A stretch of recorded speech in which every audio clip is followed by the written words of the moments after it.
ಕೆಲವು school equipments ಇರ್ಬೋದು, building ಇರ್ಬೋದು, ಇವೆಲ್ಲ ಕೂಡ ನಾವೇ ಅವರಿಗೆ ಏನೇನು ಬೇಕು ಅಂತ ಹೇಳಿ ಪಟ್ಟಿಕೊಟ್ಟು ಹೊಸ ನಯಾ ಸ್ಕೂಲ್ಗಳನ್ನೇ ಮಾಡಲಿಕ್ಕೆ ಅವರೆಲ್ಲರೂ ಕೂಡ ಇದಕ್ಕೆ ಪ್ರಯಾರಿಟಿ ಕೊಡಬೇಕು. ಆಮೇಲೆ ಹೆಲ್ತ್ ಮುಖ್ಯ. ಫಸ್ಟ್ ಈಗ ಪ್ರೈಮರಿ ಎಜುಕೇಶನ್, ಬೆಂಗಳೂರಿಗೆ ಜನ ಬರೋದನ್ನು ತಪ್ಪಿಸ್ಬೇಕು, ವಲಸೆ ಬರೋದು ವಿದ್ಯಾಭ್ಯಾಸಕ್ಕೋಸ್ಕರ. ಆ ದೃಷ್ಟಿಯಿಂದ ಈ ಪಾಲಿಸಿ ತಯಾರಾಗಿದೆ. ಇನ್ನೊಂದು 5-6 ದಿನದಲ್ಲಿ ಕಂಪ್ಲೀಟ್ ನಿಮಗೆ ಮಾಹಿತಿಯನ್ನು ನಾವು ಕೊಡಬೇಕು. ಆಮೇಲೆ ಒಂದು NRI ಬಹಳ ಜನ ನಾನು ಹಿಂದೆ ಮಾತು ಕೊಟ್ಟಿದ್ದೆ, ನಮ್ಮ ಮ್ಯಾನಿಫೆಸ್ಟೋ ಹೇಳಿದ್ದು ಒಂದು NRI ಸಪ್ರೇಟ್ ಸೆಕ್ರೆಟರಿ. ಯಾಕೆಂದ್ರೆ ಬಹಳ ಜನ ಇನ್ವೆಸ್ಟರ್ಸ್ ಬಂದು ನಮ್ಮ ಕರ್ನಾಟಕದಲ್ಲಿ ನೋಡ್ತಾರೆ. ಅದಕ್ಕೆ ಒಂದು ಸಪ್ರೇಟ್ NRI ಸೆಕ್ರೆಟರಿಯೇಟ್ ಮಾಡಿ, ಸೊ ಯಾರೇ ಪ್ರತಿ NRI ಅವ್ರಿಗೆ ಏನು ಫೆಸಿಲಿಟಿ ಮಾಡಿಕೊಡ್ಬೋದು, ಏನು ಸಹಾಯ ಮಾಡ್ಬೋದು ಇರೋಂಥ ಸಿಸ್ಟಮ್ನಲ್ಲಿ. ಇನ್ನು ಅವ್ರಿಗೆ ಸಪ್ರೇಟಾಗಿ ಈಗ ಅವರು ಬಂದದ್ದು ಇನ್ವೆಸ್ಟ್ ಮಾಡಲಿಕ್ಕೆ ಅದಕ್ಕೆಲ್ಲ ಕೂಡ ಸಿದ್ಧತೆ ಮಾಡ್ಕೊಳ್ಳಿಕ್ಕೆ NRI ಸೆಕ್ರೆಟ್ ಮಾಡಲಿಕ್ಕೆ ಅದಕ್ಕೇನೇನು ಕಾನೂನು ಚೌಕಟ್ಟಿನಲ್ಲಿ ವ್ಯವಸ್ಥೆ ಮಾಡಬೇಕು ಅದು ರೆಡಿ ಮಾಡ್ಕೊಳ್ಳಿ ಅಂತ ನಾನು ಕೇಳಿದ್ದೇನೆ. ಸೊ ಅದು ಕೂಡ ಒಂದು ಪ್ರಪೋಸಲ್ನ ನಮ್ಮ ಅಧಿಕಾರಿಗಳು ಕೂಡ ಸದ್ಯದಲ್ಲೇ ಕೊಡ್ತಾ ಇದ್ದಾರೆ.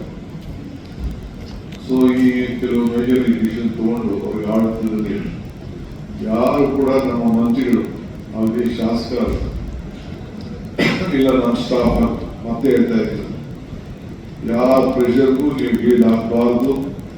ಕಾನೂನು ಚೌಕಟ್ಟಿನಲ್ಲಿ ಇದ್ರೆ ಮಾತ್ರ ಮಾಡಬೇಕು. ಅದಕ್ಕೆ ಎಲ್ಲದಕ್ಕೂ ಕೂಡ ಸೊಲ್ಯೂಷನ್ ಇರ್ತದೆ. ಆ ನಿಟ್ಟಿನಲ್ಲಿ ಜನರ ಸೇವೆಯನ್ನು ಮಾಡಬೇಕು ಅಂತೇಳಿ.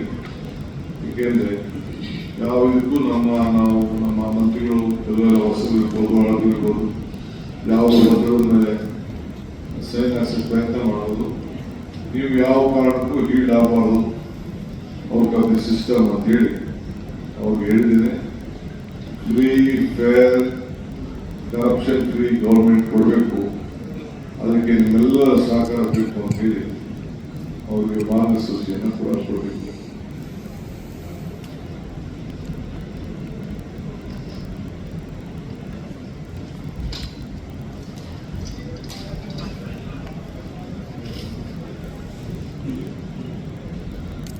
ಪೊಲೀಸರು ಅಷ್ಟೇ ಪ್ರತಿ ತಾಲೂಕಲ್ಲೂ ಒಂದು ಸಪರೇಟ್ ಸ್ಕ್ವಾಡ್, ಈ ರೌಡಿಗಳ ಸ್ಕ್ವಾಡ್, ಒಂದು 10 ಜನ ಪೊಲೀಸ್ ಕಾನ್ಸ್ಟೇಬಲ್ ನೇಮಕ ಮಾಡಿ ಪ್ರತಿ ತಾಲೂಕಲ್ಲೂ ಕೂಡ ಬರೀ ರೌಡಿಗಳನ್ನ ಅವರು ಟ್ರೇಸ್ ಮಾಡ್ತಾ ಇರೋದು, ಕರ್ಕೊಂಡು ಬರ್ತಾ ಇರೋದು, ದಾರಿಗೆ ತರೋದು, ಅವ್ರ ಮೇಲೆಲ್ಲ ನಿಗಾಣೆ ಹಾಕೋದು, ಎಲ್ಲೂ ಕೂಡ ಅವರು ಯಾರು ಕೂಡ ಕ್ರಿಮಿನಲ್ ಆಕ್ಟಿವಿಟೀಸ್ ಮಾಡಬಾರ್ದು.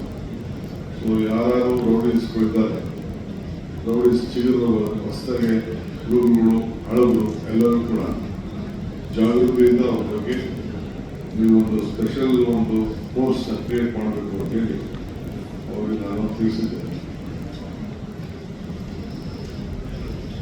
ಆಮೇಲೆ ಸರ್ಕಾರ ವಿಚಾರದಲ್ಲೂ ಕೂಡ ಕ್ವಾಲಿಟಿ ಇನ್ನು ಹೆಚ್ಚಿಗೆ ಆಗಬೇಕು. ಯಾರಿಗೆ ಏನು ನಾವು ಸರ್ಕಾರದಿಂದ ಅವ್ರಿಗೆ ಅನುಕೂಲ ಆಗಬೇಕು ಅದು ಕೂಡ ಎಲ್ಲ ಮಾಡಿದ್ದೇವೆ. ಆಮೇಲೆ ಅವ್ರಿಗೆ ಕೆಲವು ಕರ್ನಾಟಕ ಭವನ ಫಂಕ್ಷನಿಂಗಲ್ಲಿ ನನಗೆ ಸಮಾಧಾನ ಇಲ್ಲ. ಸೊ ಅದಕ್ಕೆ ನಾನು ಡೆಲ್ಲಿಗೆ ಹೋಗಿ ನಮ್ಮ ಕೆಲವು ಸೀನಿಯರ್ ಆಫೀಸರ್ಸ್ನ ಯಾರು ಡೆಲ್ಲಿ ಕೆಲಸ ಮಾಡ್ತಾ ಇದ್ದಾರೆ ಅವರೆಲ್ಲ ಸಂಪರ್ಕ ಮಾಡ್ತೇನೆ.